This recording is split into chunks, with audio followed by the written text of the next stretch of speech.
Hi everyone, here is group number 5, and here is our group members, and I am Zhong Heshen.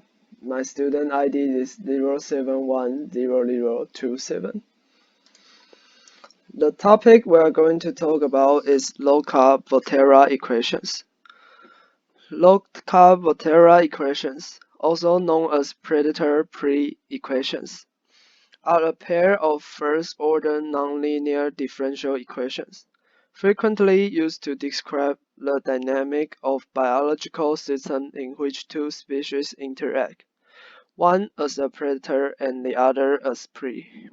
For example, in this picture, the picture below is the number of foxes and rabbits vary with time. The blue line is the foxes, and the red line is rabbit. The foxes is the predator and the rabbit is prey. As the number of foxes increased, rabbits were eaten by the foxes, so the number of rabbits will decrease, like here. And as the numbers of rabbits decrease, the foxes have no food to eat, so the foxes will decrease also.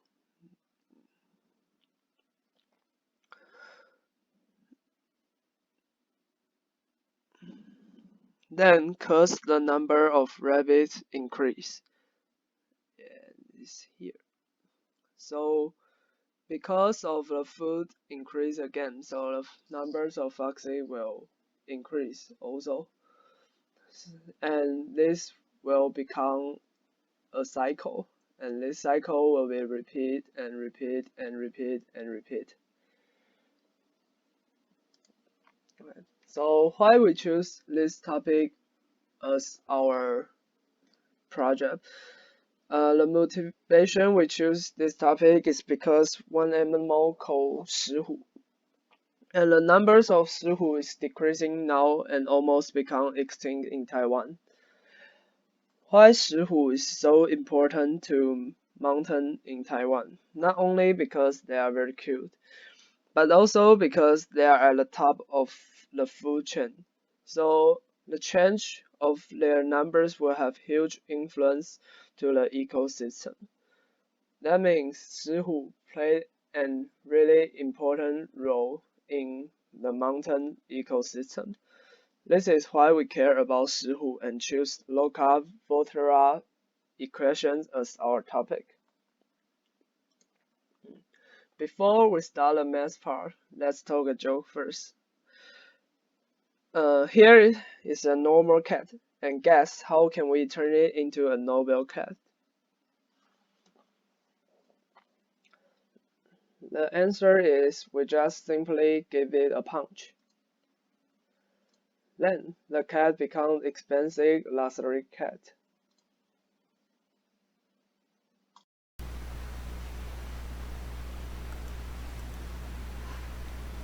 This is explain the math part. There are some assumptions for the low-carb Volterra equations. First, it is in a closed ecosystem. Second, there are only two types of animals. Third, there are no other food sources for the predator.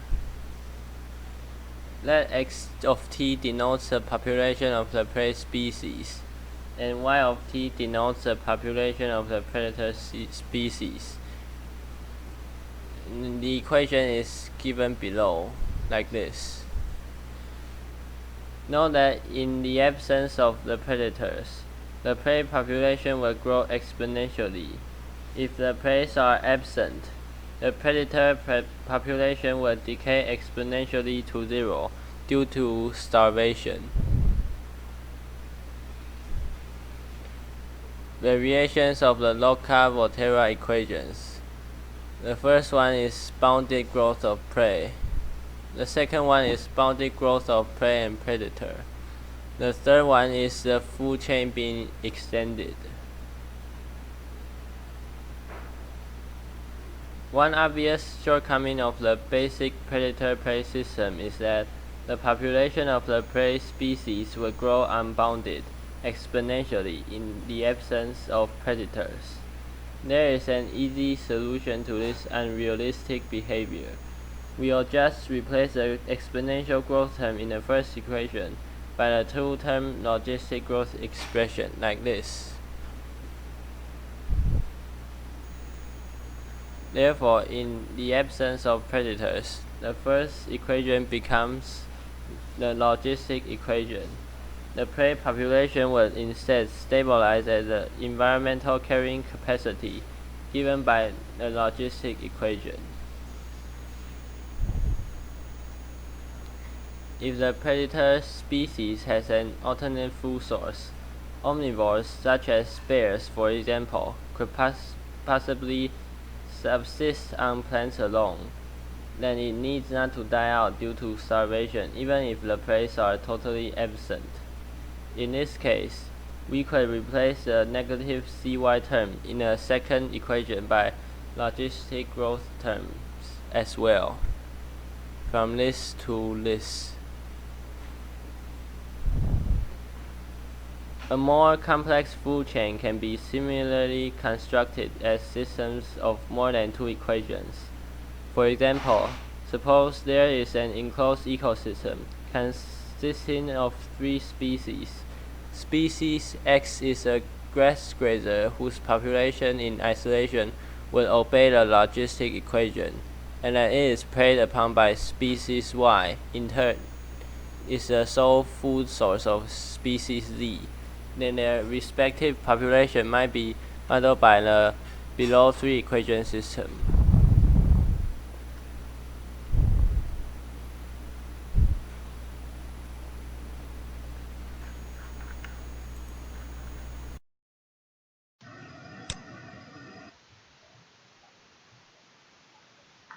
Now we're going to use the equations we discussed before to simulate real-world conditions with MATLAB. First, we use the Lotka-Volterra equation to simulate an environment which has 400 prey and 100 predators initially, and observe the change in their amount. The parameters we used is shown on the slide. We choose alpha to be 1 over the equilibrium number of predators, and gamma to be 1 over the equilibrium number of prey. After setting the parameters, we only need to solve the equations by ODE 45 in MATLAB. We can see that the result is ideal. However, it is not practical. So we'll continue to do a little variation in the equations to get a result more like what we'll see in real world. Now let's see what will happen under bounded growth situation. We choose R so that the difference between two situations is obvious. If R is very small, the behavior would be almost the same as previous one we have seen. We can find that the amount of prey is going closer and closer to an equilibrium point, so as predator, since the amount of predator is affected by prey. If we also replace the exponential growth term in the second equation by the two-term logistic growth, those prey and predators would get to an equilibrium point faster. So finally, we're going to add one more species into this system. We call this newcomer the tertiary consumer. On the graph, we observe that the tertiary consumers have a huge influence on the system, especially on primary consumers. If we put prey on x-axis and predators on y-axis, we can visualize the dynamic process and see how the environment getting closer to the equilibrium point. The animation on the left side shows the original Lotka-Volterra equation. The shape of the graph changes as we change the initial point, or equilibrium point. We can find that eventually it goes back to the initial condition. The animation on the right-hand side shows how the amount of primary consumers and secondary consumers varies when there exists the tertiary consumers. If we plot all three species in the graph, the result would be like this. The system will go to an equilibrium point after infinite time.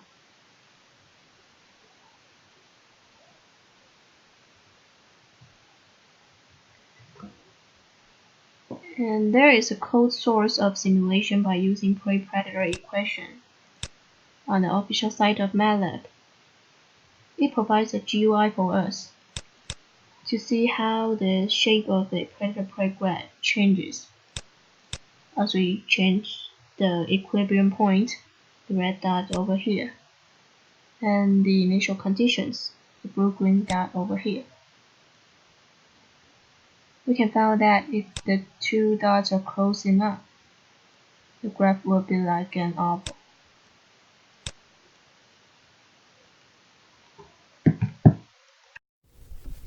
This is the application part of local Terra module.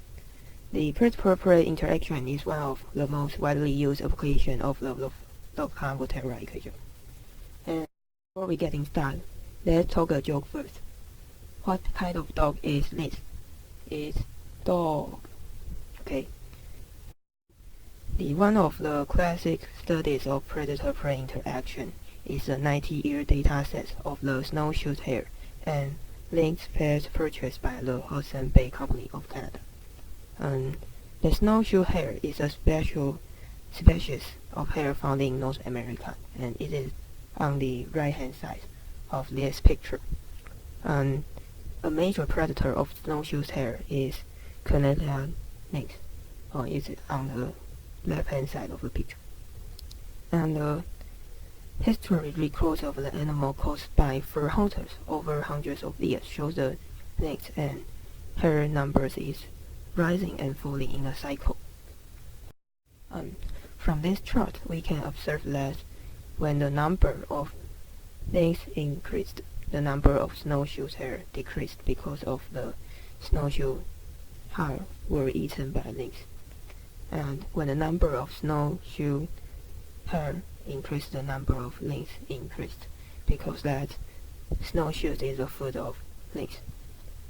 And the population of snowshoe hare undergo cycles that range from 7 to 17 years between population peaks, and the average time between peaks is approximately 10 years.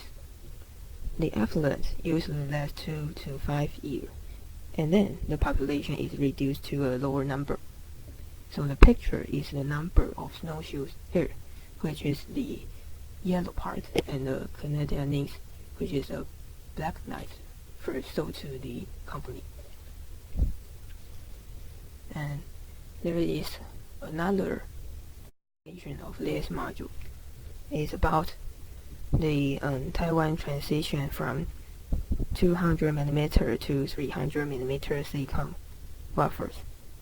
In this research, they explore the innovation growth of 200mm and 300mm silicon wafers from Taiwan.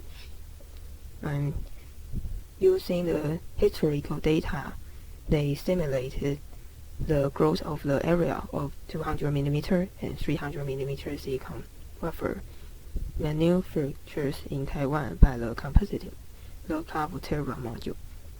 And the research exhibits that 200mm silicon wafer and 300mm silicon wafer shows a predator relationship under the assumption of natural competition in the global semiconductor market.